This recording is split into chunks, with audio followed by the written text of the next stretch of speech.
Atkins, South Beach. I know there's a lot more out there. Those are just a couple of the popular high-protein diets, but they could backfire if you are hoping to keep the pounds off down the road. Rivera University in Spain finds replacing carbs with protein makes you more than twice as likely to gain weight than with other diets, plus major side effects, including early death. Here to explain is Terry Belden. She's a registered dietitian with St. David's Round Rock Medical Center. Good morning to you. These diets have been around forever. They have, yeah. So does this study have truth to it, and what is so harmful? This was a study that just showed an association between the side effects of a high protein diet, which increased death being one of them. It wasn't a cause and effect type of study. So I think more studies need to be done, and of course they've studied this for quite a while. And in terms of weight, down the line we can see that maybe a high protein diet initially people will lose more weight, but then in the long term, say 2 years out, the weight loss, weight management was really no different than any other type of diet.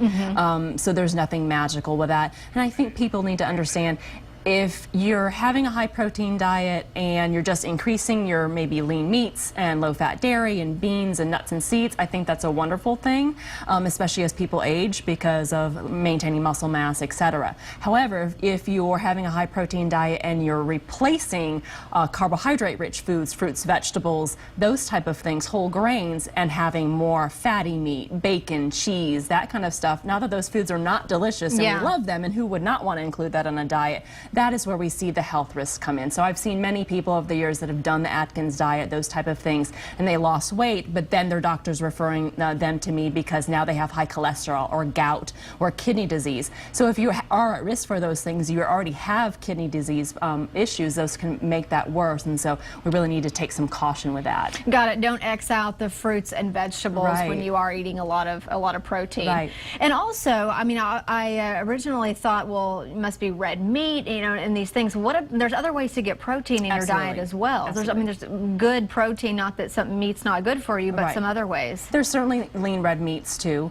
You know, boneless, skinless chicken, turkey, lean pork, low-fat dairy, beans, nuts, seeds, soy products, etc. will get protein. And I think how things are prepared too. Again, if everything is wrapped in bacon and topped with cheese, it makes it taste really good, and you're going to get some protein from that. But that also just contributes to the overall fat and perhaps sodium in the diet, which of course can increase your risk for heart disease as well. So I think overall how foods are prepared, and then what types of protein that you're choosing, and then how is the overall part of your diet. Are you still getting fiber in from fruits and vegetables? Because bowel issues are something we see with people when they're eliminating whole grains and fruits and vegetables.